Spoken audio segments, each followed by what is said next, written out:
What if I told you that someone's parents sold their child's billion-dollar idea for just $10,000? And what if that same child grew up to become worth over $2 billion and then bought the entire company that stole from them? This isn't fiction, folks. This is the ultimate revenge story that'll make your jaw drop. Picture this. You're sitting in your garage, working 20-hour days, surviving on instant noodles and cheap coffee.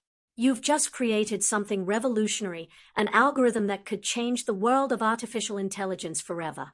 You're exhausted, but excited. This is it. This is your breakthrough moment. Now imagine coming home for dinner, and your dad casually mentions over meatloaf. Oh, by the way, we sold that computer thing you were working on. Got 10 grand for it. Pretty good deal, right? That's exactly what happened to our protagonist. Let's call her Sarah. And trust me, this story gets wild. So there's Sarah, fork frozen halfway to her mouth, staring at her parents in complete shock. Her mom, with that patronizing smile parents perfect over years of dismissing their kids' dreams, chimes in. Now you can focus on a real career, sweetie. The accounting firm is still holding that position for you. Can you imagine? Your life's work, sold behind your back like a garage sale item. Sarah whispered, her voice shaking, that patent was mine. How could you even access it? Her dad's response. We're your parents. You were using our garage, our electricity. The patent office accepted our signatures. Now here's where it gets interesting, guys. That algorithm Sarah created, it wasn't just any code. This was quantum computing technology that would revolutionize artificial intelligence. And her parents just sold it for less than what her mom spent on handbags. Sarah ran to her room. Well, the guest room they'd converted when she started her computer phase, and frantically checked her emails. There it was. Official notification. Patent transferred to TechCorp Industries. Her billion-dollar idea, gone. But here's the thing about brilliant people, they don't stay down. While her parents thought they were saving her from herself, Sarah was already planning her comeback. She moved out that night. Tiny studio apartment. Ramen noodles for breakfast, lunch, and dinner. But she had something her parents couldn't sell, her brain. And she got back to work. Fast forward 5 years. Sarah's now sitting in a corner office with panoramic city views, wearing an Armani suit paid for by the proceeds of that very algorithm her parents dismissed. Her company, Quantum Core Technologies. Market cap, $4.2 billion. Her phone keeps buzzing. Messages from mom and dad. Sweetie, please call us. We need to discuss the family's investment opportunity. The irony is delicious, isn't it? But wait, it gets better. The intercom buzzes. Miss Sarah, your 2 p.m. is here, the TechCorp Industries acquisition team. That's right. The same company that bought her stolen patent is now sitting in her office, sweating bullets. Because everyone in the tech world knows about the patent war between Quantum Core and TechCorp. Sarah cuts straight to the chase. You bought a patent from unauthorized sellers. My parents had no legal right to transfer my intellectual property, as your legal team has now discovered. The TechCorp executives are squirming. They paid $10,000 for an algorithm currently powering AI systems worth billions. And now the real owner wants it back.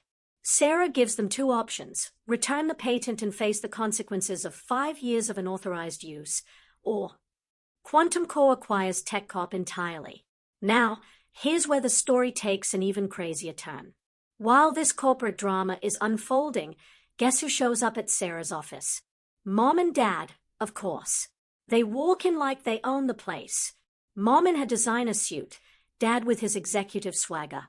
5 years of watching their daughter become a billionaire, and suddenly they want to talk about family investment opportunities. Sarah's mom starts with the classic, "Sweetheart, you've done so well for yourself. We always knew you had potential." But Sarah isn't having it. She pulls up old emails on her screen, like the one where they told relatives she was playing entrepreneur while living off their charity. Can you feel the tension in that room? Her parents have the audacity to present a family investment trust proposal. They want to pool their resources with heirs. Sarah asks the million-dollar question. Well, actually the $4 billion question. Have you calculated the return on investment you denied yourselves? She pulls up Quantum Core's valuation charts. That algorithm they sold for $10,000. It's now worth $4.2 billion. That's a 42,000% return they missed out on. Her dad's face goes red. He starts sputtering about how they were trying to protect her. Protect her from what? Success. Independence. The ability to prove them wrong? But here's the real kicker. Folks. Sarah reveals something that makes this story even more incredible. That algorithm her parents sold, it was just version 1.0. While they were spreading rumors about her mental state and apologizing for her career choices, she was developing something even better. The current quantum core technology isn't worth billions, it's worth trillions once fully implemented. The kind of innovation that changes human history. Her parents, realizing the magnitude of what they threw away, try one last desperate move.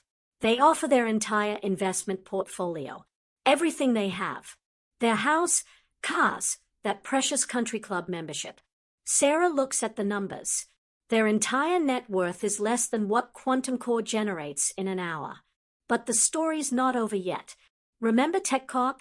Well, it turns out Sarah's parents were small investors in that company. They thought they were profiting from her stolen work. Next week, when Sarah completes the acquisition, their shares will be converted at current market value, about $15,000 worth. A 50% return on their original investment in her silly patent. As her parents walk out with slumped shoulders, Sarah turns back to her screens. Quantum Core stock hits another record high.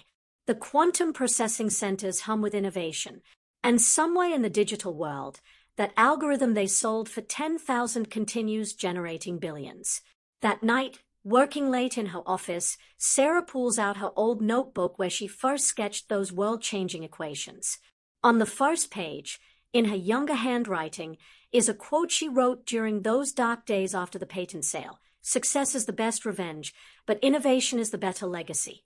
Looking out over the city where Quantum Core's buildings light up the night sky, she realizes something profound. Sometimes the greatest achievement isn't proving others wrong, it's proving yourself right. And sometimes the most valuable patent isn't the one they steal from you.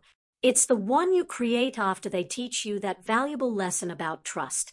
This story isn't just about revenge, guys. It's about resilience. It's about believing in yourself when nobody else does. It's about turning betrayal into fuel for your dreams. Sarah took the worst moment of her life and transformed it into the foundation of a billion-dollar empire. She didn't just get even. She got exponentially better. So the next time someone dismisses your dreams, remember Sarah's story. Remember that today's computer nonsense might be tomorrow's revolutionary technology. And remember that sometimes the people who doubt you the most end up working for the empire you build. If this story inspired you, hit that like button and subscribe for more incredible tales of triumph against all odds. Because trust me, there are more stories like this out there, and you won't want to miss them. Drop a comment below. What would you have done in Sarah's situation? I'll see you in the next one.